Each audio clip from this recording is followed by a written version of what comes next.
So, this is kind of a tough video for me because I'm used to criticizing the media and tabloid journalism in particular and the people that do it. But for this subject, I have to be able to talk about it in a way that acknowledges the part that I played in it.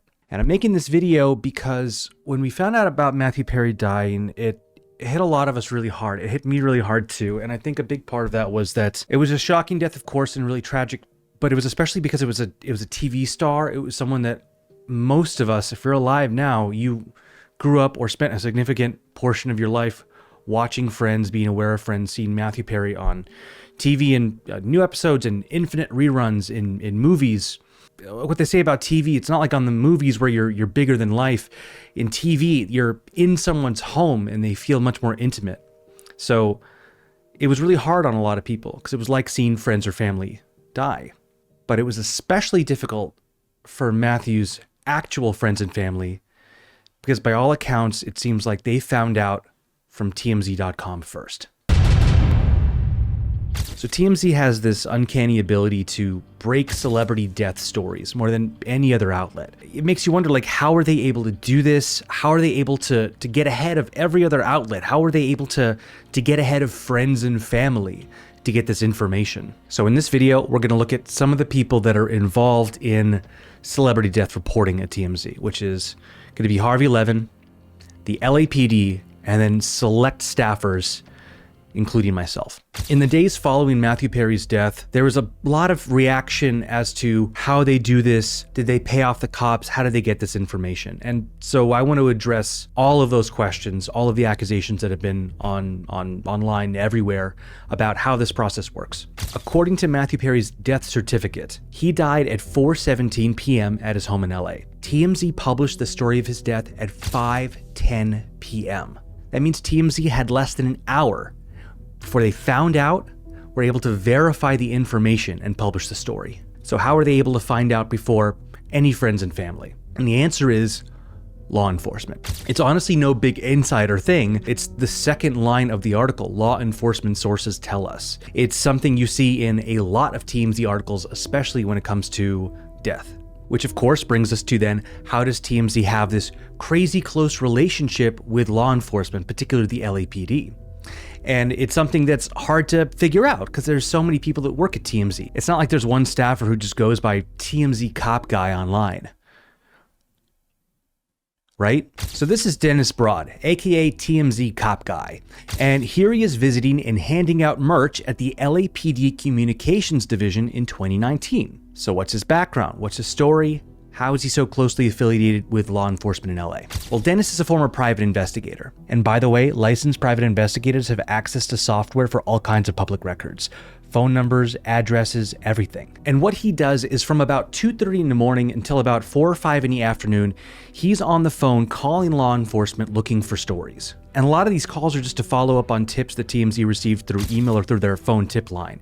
So these tips can come from law enforcement, can come from the fire department, publicists, restaurateurs who want the name of their place in a story next to a celebrity name. And so when they get any kind of tip that's regarding the law or law enforcement, like it's somebody got arrested, there's a death, they're on the phone with law enforcement to make sure it's 100% accurate because that's how it's done. That's how they get confirmation. They have those numbers, they're able to make those connections. If they don't do that, then there's a good chance it's not true. And then we have a Little Tay situation. As we know, TMZ was the only people to very briefly publish the Little Tay story and then immediately take it down because they knew something that nobody else knew. And this might be the point where if you're worried about me, that bells are starting to go off, like, hey, Morgan, you shouldn't be saying this. This is insider information. You could be sued, blah, blah, blah, blah, blah.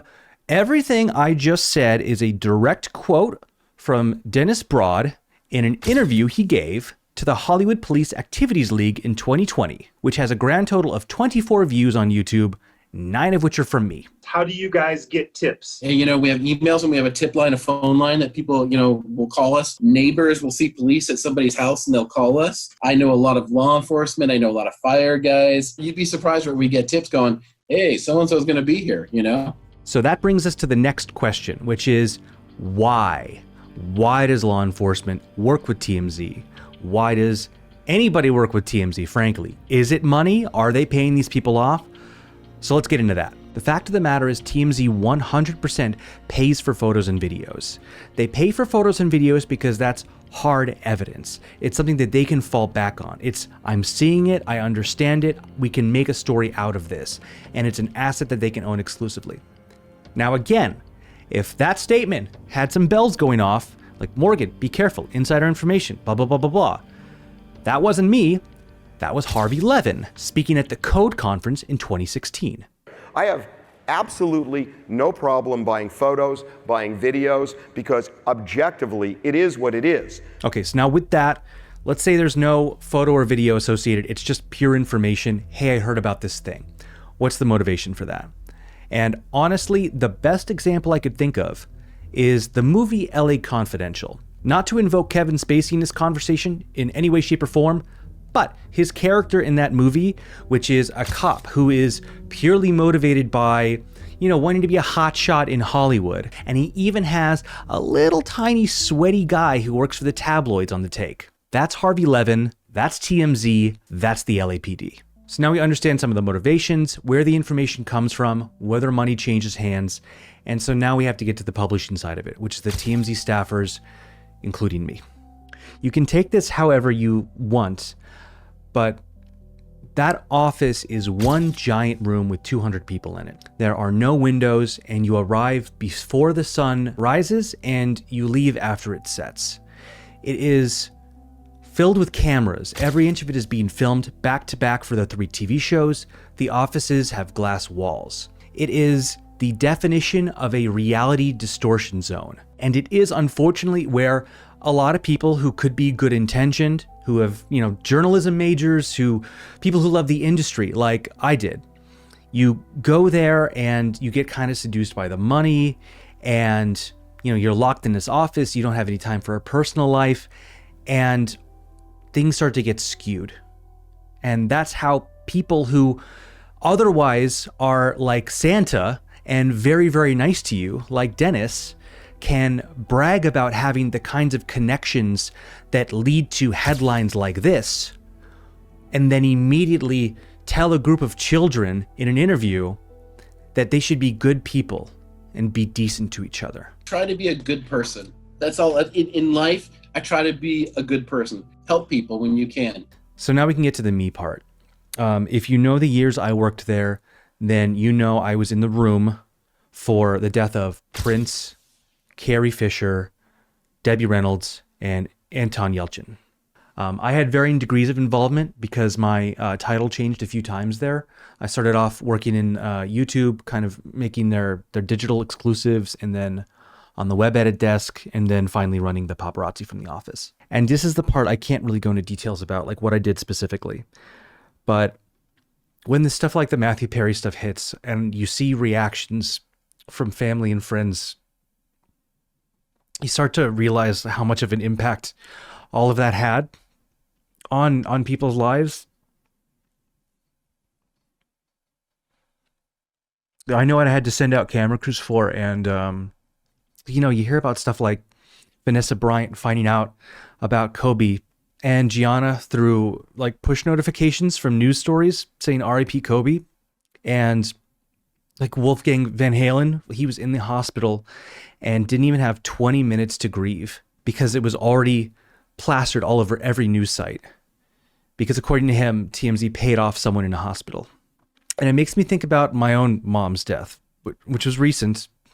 And I chose to talk about certain elements of it because I thought that discussing it publicly could help other people who are dealing with like the aid in dying medication. And, that was my choice.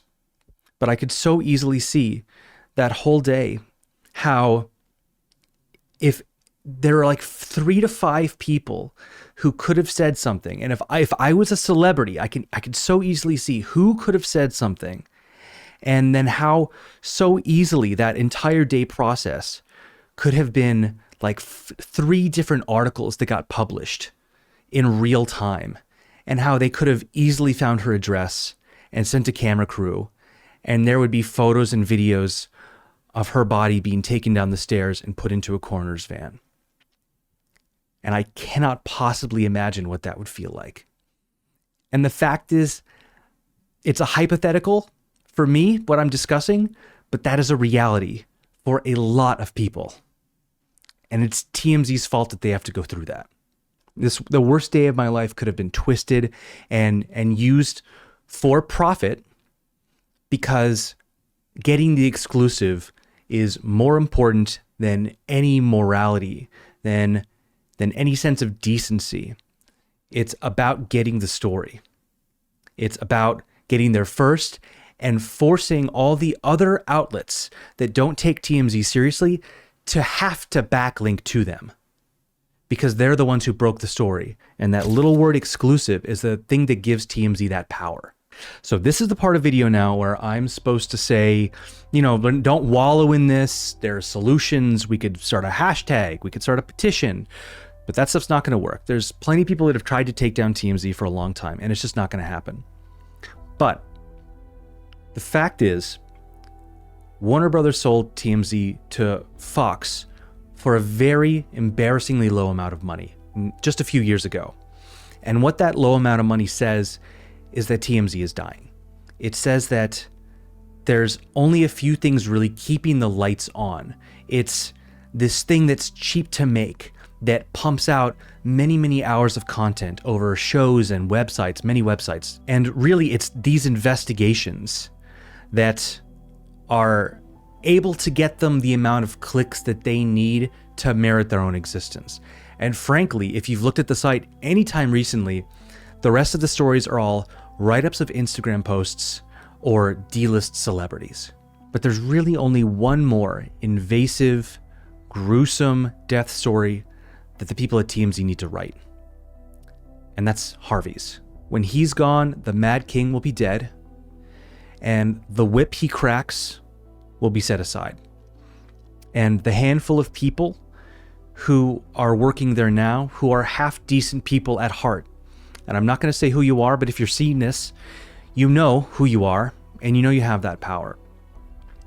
So, I only ask that when he's gone, please think about it from a place of decency, from a place of respect, and how you would feel if this was your family.